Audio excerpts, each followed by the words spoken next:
Ukiona mtu yeyote yule kawa milionea au kawa tajiri baada ya yeye kuingia madarakani, baada ya yeye kuwa kiongozi, huyo ni mwizi. Ninarudia tena, ukiona mtu yeyote yule amekuwa tajiri baada ya yeye kuwa kiongozi, huyo ni mwizi. Sawa na mtu ambaye anakuwa tajiri kwa sababu yeye ni mwajiriwa, huyo naye ni mwizi, anamuibia bosi wake. Sasa kauli hii ya kwamba viongozi wanaokuwa matajiri baada ya wao kuingia madarakani ni wezi inatokana na Mwalimu Nyerere.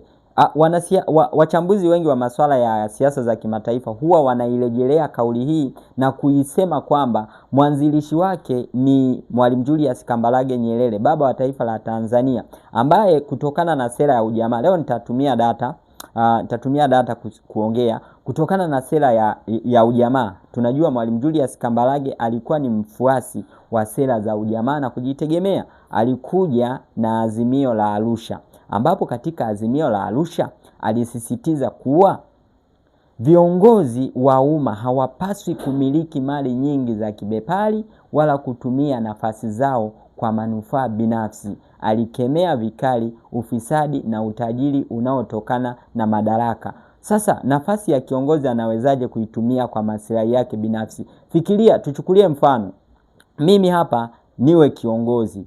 Mimi ni kiongozi ambaye ninamiliki biashara fulani. Maana yake kama mimi ninamiliki biashara halafu mimi ni kiongozi, maana yake ushuru lazima nitakuwa ninakwepa kulipa kwa sababu mimi ni nani? Mimi ni kiongozi. Maana yake sasa kwa sababu silipi ushuru, hizo mali zinaweza zikawa ni nyingi, zikaongezeka kwa kasi sana na nikawa tajiri. Hapo Mwalimu Julius Kambarage Nyerere alikemea vikali sana, na ndipo wachambuzi wengi wa geopolitics huwa wanasema kwamba kiongozi yeyote yule anayekuwa bilionea baada ya kuwa kwenye madaraka au kwenye nafasi ya uongozi, huyo ni mwizi. Kauli hiyo imetokea hapo. Sasa nataka tuangalie kwenye miaka ya 80, miaka ya 70 hapo Tanzania na China kulikuwa na ufanano kwa baadhi ya mambo, lakini ukiangalia kwa sasa China iko mbali zaidi kuliko hata Tanzania. Ni kweli hatufanani na China kwa sababu China wao wapo wengi zaidi ya watu bilioni 1 na sisi tupo kwenye milioni 70. Ni gepu kubwa sana.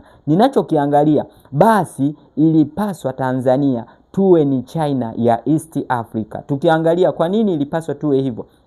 Tukiangalia sisi wa Tanzania ni wengi kuliko nchi yoyote ya East Africa. Labda wa Kongo ndo wanaweza wakatuzidi kwa idadi kubwa, lakini ukichukua Uganda, ukachukua Kenya na mataifa mengine kutoa Kongo, sisi wa Tanzania ni wengi zaidi kuliko wao. Halafu tukiangalia kilomita za mraba eneo letu la ardhi tunalomiliki zaidi ya square kilomita 947,300. Ni kilomita nyingi sana. Maana yake sasa nilikuwa nafikiria hadi kufikia sasa ilipaswa sisi Tanzania ndio tuwe wazalishaji wakubwa katika ukanda huu wa Afrika Mashariki. Sasa tunaangalia tofauti na ufanano ambao ulikuwepo kati ya China pamoja na Tanzania.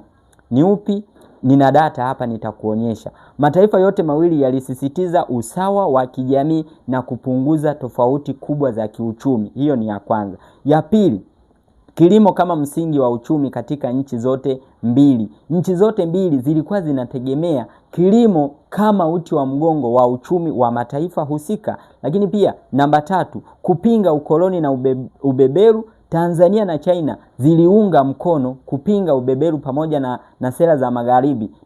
Tunakumbuka kuwa Mwalimu Julius Kambarage Nyerere alipinga vikali siasa za magharibi pamoja na sera zao. Namba 4, nafasi kubwa ya serikali katika uchumi. Serikali zote mbili, hapa nisikilize makini. Serikali zote mbili zilimiliki au kudhibiti sehemu kubwa ya viwanda, benki na huduma muhimu. Tunaposema huduma muhimu ni zile huduma ambazo kila siku mwanadamu anatakiwa kuwa nazo, kama zipi? Hospitali, maji pamoja na umeme. Hiyo ilikuwa inafanana, na kwa China ilikuwa hivyo hivyo. Namba 5, uwekezaji katika elimu ya msingi. China ilipanua elimu za msingi kwa raia wake. Hata Tanzania pia ilipanua elimu, kuwekeza elimu za msingi kwa Watanzania walio wengi. Lakini tuangalie utofauti sasa, utofauti mkubwa. Sasa utofauti mkubwa, kwanza China ilikuwa na idadi kubwa ya soko la ndani. China iliwekeza zaidi katika viwanda vya uzalishaji mapema kuliko Tanzania. Baada ya mwaka 1978 China ilianza mageuzi ya uchumi wa soko chini ya Deng Xiaoping. Wa Tanzania ilianza mageuzi makubwa ya kiuchumi baadaye katika miaka ya 1980 na 1990. Maana yake tunapozungumzia katikati 1980 mpaka 90. Sasa hapa nataka niwakumbushe kitu kimoja ambacho wanafunzi wengi, watu wengi ambao tulipita shuleni tulikutana nacho. Ni kwamba siasa za ujamaa na kujitegemea tulikuwa tunafundishwa, tunaambiwa kwamba Mwalimu Nyerere alifeli na siasa zake za ujamaa na kujitegemea, bila kuangalia Mwalimu Nyerere alitengeneza msingi mkubwa wa umoja wa kitaifa ambao tuko nao leo Tanzania. Bila Mwalimu Nyerere kuua ukabila, bila Mwalimu Nyerere kuja na sera ambayo ingetuleta, bila sera ya ujamaa, leo Tanzania ingekuwa vipande vipande. Kwa sababu gani?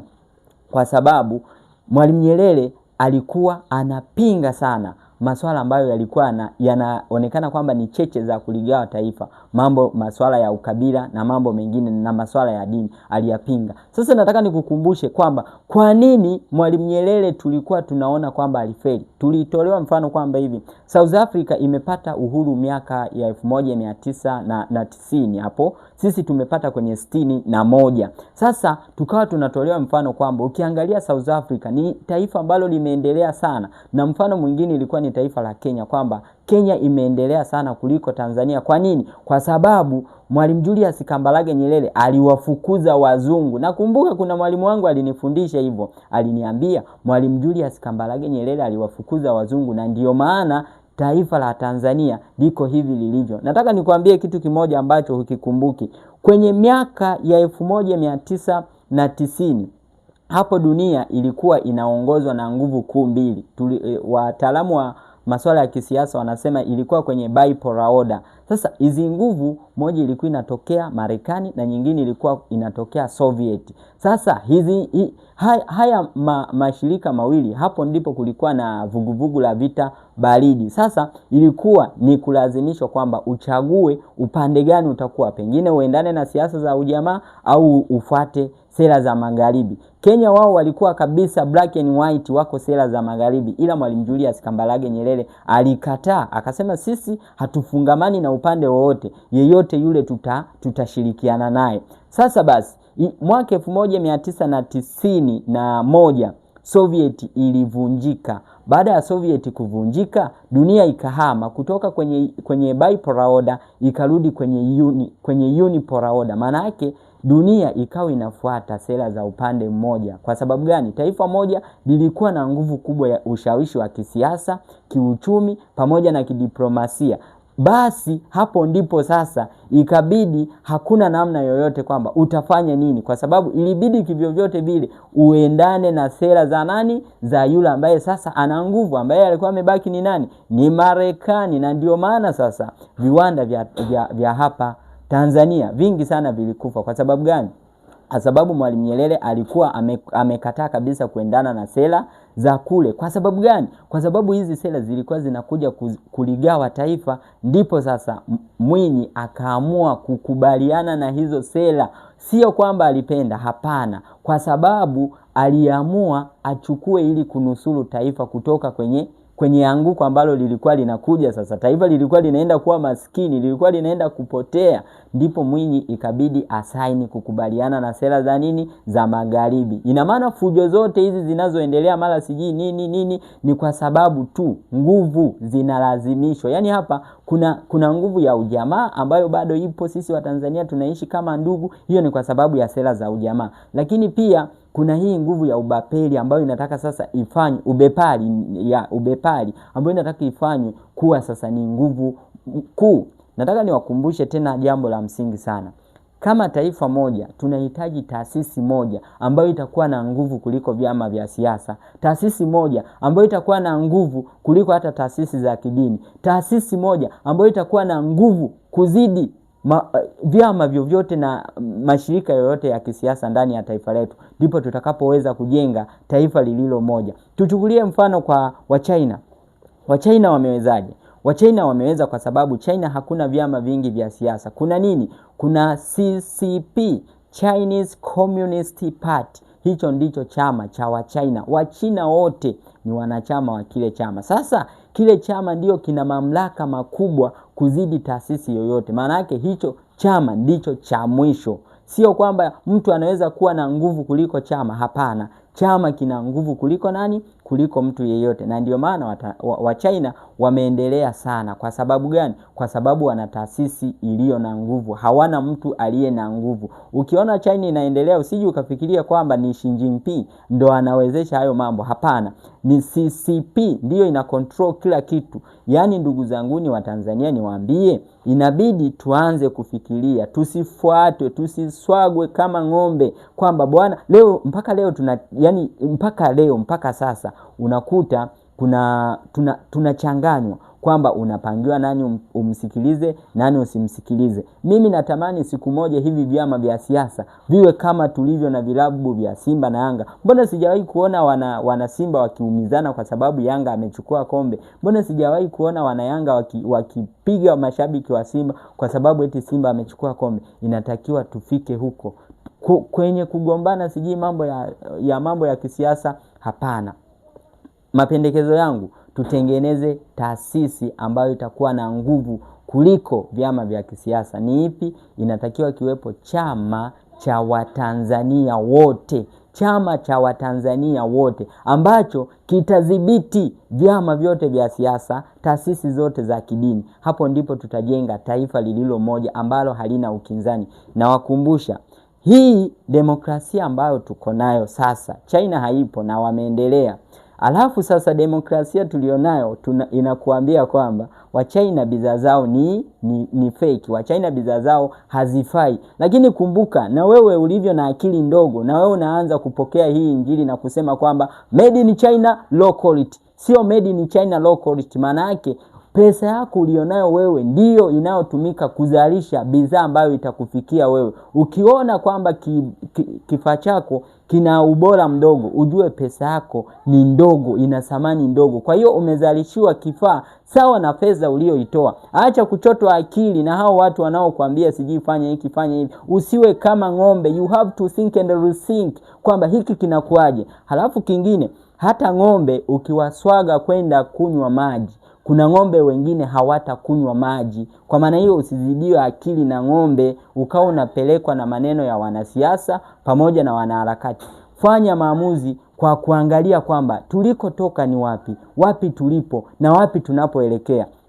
Dunia inahama kutoka kwa mkubwa mmoja kwenda kwa wakubwa wengi, na ndio maana sasa unaona haya yote yanaendelea. Watanzania, taifa letu ni taifa zuri sana. Tukiamua tukajitambua, tukaanza kufanya maamuzi kwa kufikiri, tukaacha kuongozwa na hisia, tukatumia busara, akili, maarifa, tutajenga taifa ambalo litakuwa ni kubwa sana kwa hapa East Africa.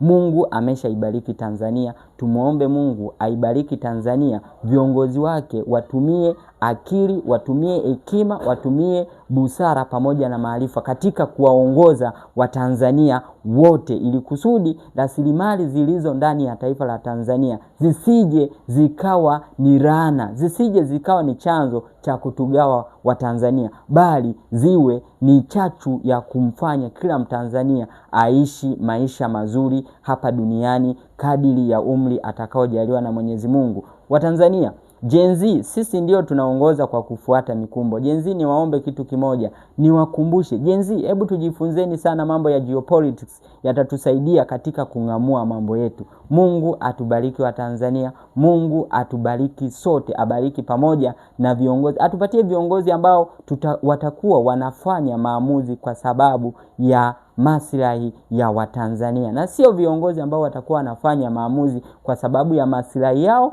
pamoja na maslahi ya watoto wao. Baada ya kuyasema hayo, wote mbarikiwe sana. Fanyeni maamuzi kwa kuongozwa na vitu vinne: akili, hekima, maarifa na busara. Msifanye maamuzi kwa kuongozwa na akili pamoja na hisia. Sote kwa pamoja tutalijenga taifa letu.